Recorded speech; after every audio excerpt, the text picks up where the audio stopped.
So welcome in session 2 of the Joint Combar Working Group meeting. Session 2 is about understanding the socio-economic aspects of sustainable worm control. And I'm very happy to co-chair this working group together with Dave Bartley from the Morden Research Institute.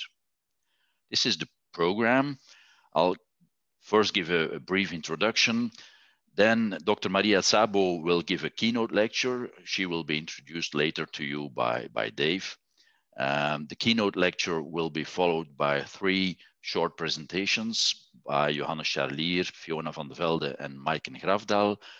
And then these presentations will be followed by the 1-minute poster presentations by presenters from the University of Évora, University of León, and University of Paraná. Finally, we will have a lively discussion moderated by 4 participants, which I will present to you later this morning again. Please don't forget that the other posters, which will not be presented this morning, can be found in the poster booklet, and that also the abstracts of all the posters, including those that will not be presented today, can be found in the abstract book. Both are available on the website of Combar. So the objective or the objectives of this working group were to develop, disseminate, and apply methods to study the economics and the human behavior factors that are applicable in the field of sustainable helminth control in ruminants. There was a training component, as you can see in task 2.1 and task 2.3. I will come to that later. So training participants in the principles and methods in economics in animal health, and training participants on communication science relevant to animal health. The research in working group 2 was focused on 2 components. There was studying the economic effects of novel parasite control approaches.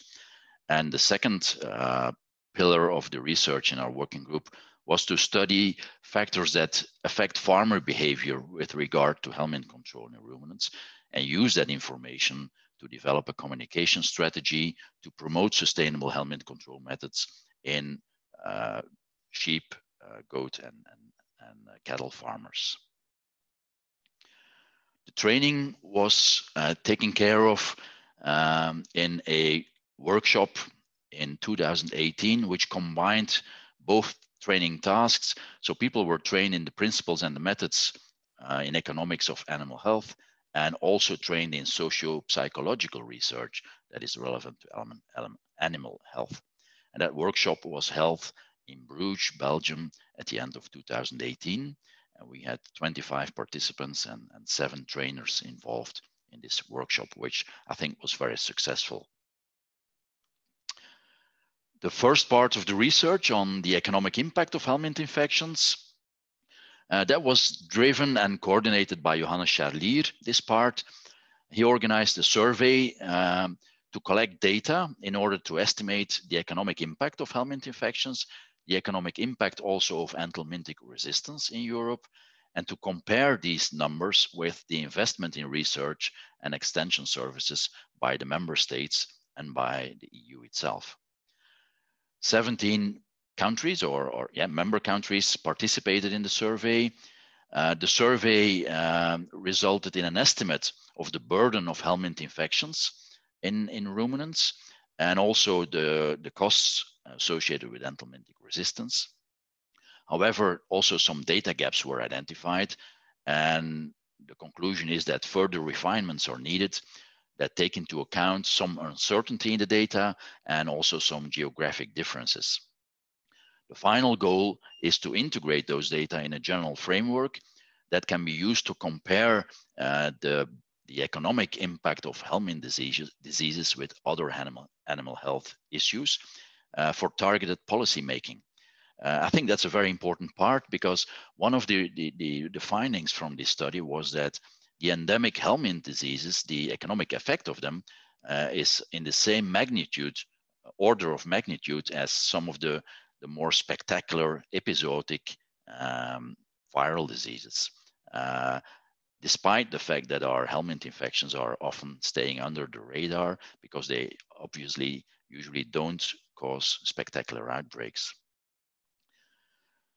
I'm not going into detail in this table, of course, but it just illustrates that a number of 17 countries participated.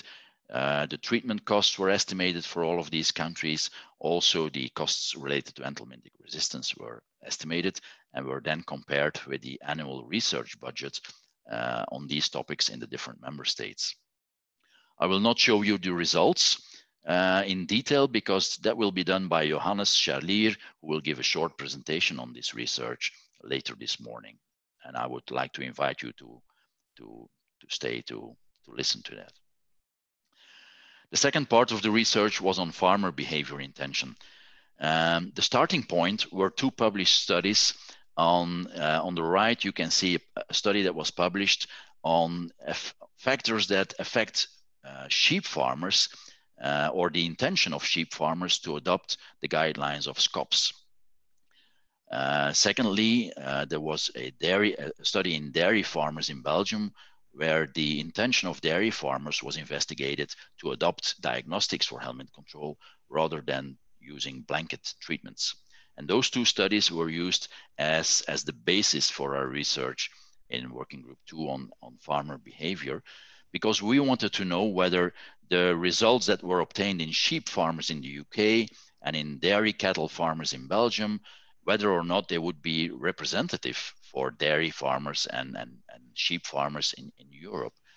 And to investigate that, we organized a questionnaire survey because we wanted to know whether these data from the UK and Belgium could be extrapolated to the rest of Europe, which would be nice because that would mean we could develop a common communication strategy for all of Europe, or alternatively, whether factors that influence farmer behavior would be different in different parts of Europe, necessitating a more targeted approach, communication approach for different parts of Europe.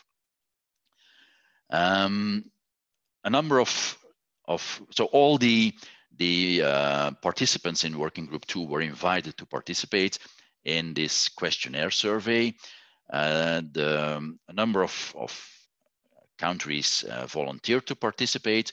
So our questionnaires from the pilot studies in the UK and Belgium were then translated into the respective languages of these individual countries, were then back translated independently to have a quality control. So the back translation was then compared with the original to make sure that the questions that were asked in the different countries were exactly the same questions as the questions that were asked in the dairy study in Belgium and the sheep study in the UK originally.